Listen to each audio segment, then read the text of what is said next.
बड़ी खबर है। राजस्थान स्टेट ओपन स्कूल की परीक्षा का परिणाम जारी हो गया है। तस्वीरें आपके टीवी स्क्रीन पर हैं लाइव। कक्षा 10वीं और 12वीं के परिणाम जारी हुए हैं। शिक्षा मंत्री डॉक्टर बीटी कल्ला ने इन्हें जारी किया है। बीटी कल्ला ने शिक्षा संकुल से परीक्षा परिणाम जारी कर दिए हैं। अक्टूबर नवंबर 2022 में ये परीक्षाएं हुई थी और अब रिजल्ट आ चुके हैं। राजस्थान स्टेट ओपन स्कूल की कक्षा 10वीं और 12वीं की परीक्षा के परिणाम जारी हो गए हैं। और देखिए, जिसने सबसे बेहतर परफॉर्म किया हो उससे अमूमन शिक्षा मंत्री फोन पर बातचीत करते हैं, उसे बधाइयां देते हैं। इसके अलावा नतीजों का एनालिसिस क्या कहता है उस बारे में मीडिया से बातचीत करते हैं कुछ ही पलों में। ये भी आपको देखने और सुनने को मिल सकता है। बहरहाल एक्सक्लूसिव तस्वीरें, लाइव तस्वीरें आपको आपके टीवी स्क्रीन पर दिखा रहे हैं।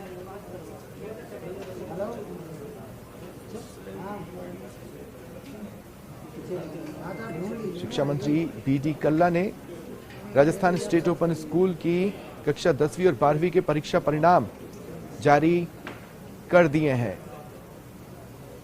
अक्टूबर नवंबर 2022 में ये परीक्षाएं हुई थीं और अब इनके रिजल्ट आ चुके हैं। आप वेबसाइट पर जाकर अपने रिजल्ट्स को देख सकते हैं।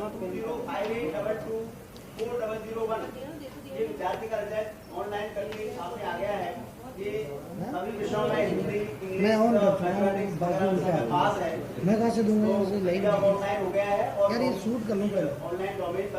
हेलो, तो मैं क्या करूँ, मैं कहूँ तो बताता हूँ लाइन में वो सर। एक ही तो है लाइन और क्या सर्च एग्जामिनेशन मुझे नहीं पता, बात कर लो तो मैं शूट कर रहा होता है। वैसे राज्य में राज्य प्रतिभा तो मैं क्या करूँ सर, और तो करता हूँ मैं लाइन में। आप रमेश जी से बात करो, रमेश जी ने दिया वाला यही है। राज्य के 20 स्थानों में मतलब स्थान प्राप्त किया है। सर मैं निवेदन करना चाहूँगा, छात्रों को हमने बुला रखा है, उनके प्रिंसिपल को बुला रखा है और जो टीचर्स को अभिभावकों को बुला रखा है, तो आपसे निवेदन है कि सर बच्चों को आशीर्वाद। बात आंगनबाड़ी कर्मचारियों के विरोध प्रदर्शन की। जयपुर में आंगनबाड़ी कर्मचारियों का धरना शुरू हो गया है। धरने में हर जिले से कर्मचारी पहुंचे। ये धरना हजारों की संख्या में 22 गोदाम पुलिया पर दिया जा रहा है। कर्मचारियों का कहना है सरकार वादा खिलाफी कर रही है। चुनाव से पहले वादा किया था कि आंगनबाड़ी कर्मचारियों को राज्य कर्मचारी घोषित करेंगे, लेकिन अब तक ऐसा नहीं हुआ। मानदेय में भी सिर्फ 15% की वृद्धि हुई, जो कि ऊंट के मुंह में जीरे के बराबर है।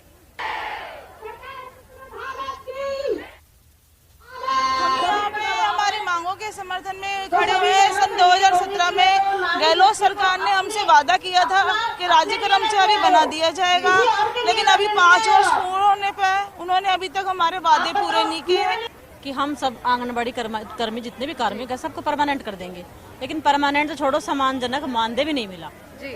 अब 15% मानदेय बढ़ा है तो उससे कोई भी महिलाएं खुश नहीं है, कोई भी।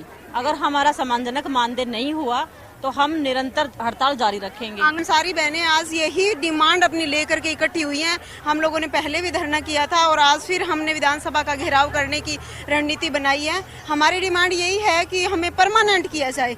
2018 में गहलोत सरकार के द्वारा जो घोषणा की गई थी, हमें वादा किया गया था, बाकायदा लिखित में भी, ये घोषणा पत्र में भी लिखा गया था, उन्होंने अपना वादा पूरा नहीं किया। हमारी ग्राम साथी बहनें जो है ग्राम पंचायत में 5 से 7, 8 गाँव जो भी पढ़ते हैं उनमें सब में कार्य करती है।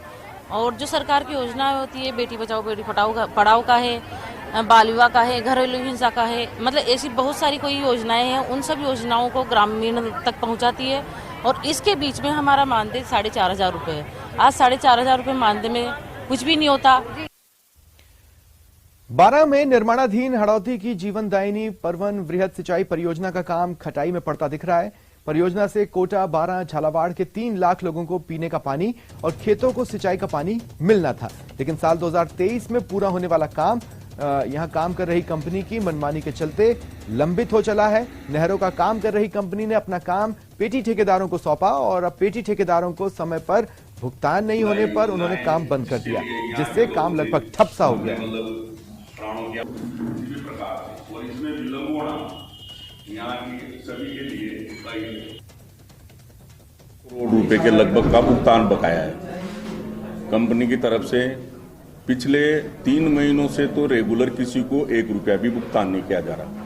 कंपनी को पिछले मंथ जनवरी तक का विभाग द्वारा भुगतान वो छुपा है। कंपनी की जो प्रोग्रेस है, प्रोवेटा प्रोग्रेस इतनी स्लो है कि जिस हिसाब से ये कार्य कर रही है। काम करने के लिए हम लोग भैया बाहर से आए थे। दिल्ली की कंपनी है हमारी, भाई साहब की गुजरात की कंपनी है।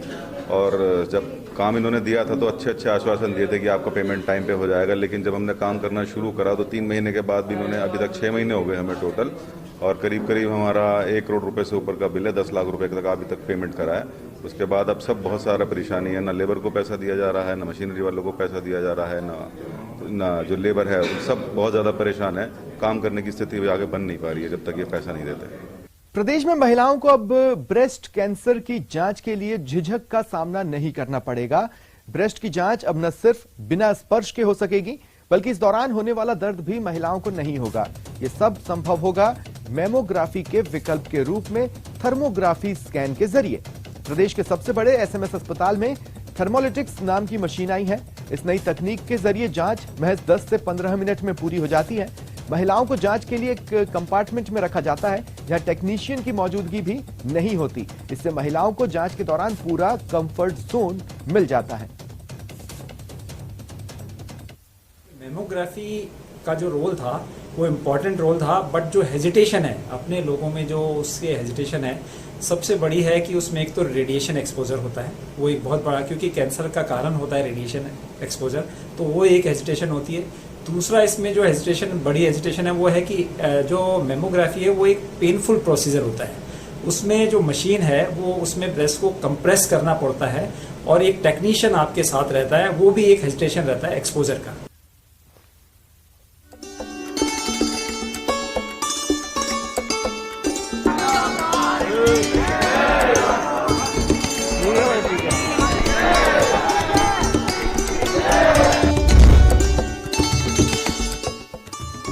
खाटू श्याम जी में आस्था का सैलाब उमड़ पड़ा है। बाबा के दर पर दूर दूर से भक्त आ रहे हैं। ऐसे ही भक्त हैं चंद्र प्रकाश, जो हर महीने मुंबई से खाटू श्याम जी पैदल आते हैं, 24 दिन में अपनी यात्रा पूरी करते हैं, उसके बाद वापस मुंबई जाकर यात्रा पर निकल पड़ते हैं। अब तक 39 बार मुंबई से खाटू श्याम जी की पदयात्रा कर चुके हैं, बाबा को निशान चढ़ा चुके हैं। के बाबा श्याम के भक्तों के अपने अपने अनूठे अंदाज है। इसी तरह के बाबा श्याम के अनूठे भक्त हैं चंद्र प्रकाश, जो हर महीने मुंबई से खाटू श्याम जी तक की पैदल यात्रा करते हैं और बाबा को निशान चढ़ाते हैं। हर महीने ये यात्रा चलती है और तकरीबन 1300 किलोमीटर की जो यात्रा है ये 20 से 25 दिन में पूरी करते हैं और रोज 60 किलोमीटर 70 किलोमीटर तक ये रोज पैदल यात्रा करके और हर महीने मुंबई से आते हैं। उसके बाद फ्लाइट से वापस जाकर के और वापस वहां से रवाना हो जाते हैं। हमारे साथ है चंद्र प्रकाश, इनसे हम बातचीत करेंगे और जानेंगे कि किस तरह चंद्र प्रकाश जी किस तरह से यात्रा शुरू हुई और फिर आज कितने दिन हो गए कैसे? सर ये 2019 की बात है, अप्रैल के महीने में। उस टाइम पे बाबा की कृपा से और बाबा के आदेश से, हालातों से ये हुई थी। वैसे कोई मतलब कोई ऐसा कोई प्लानिंग वगैरह वैसे नहीं, अनप्लान। फिलहाल इतना ही, नमस्कार।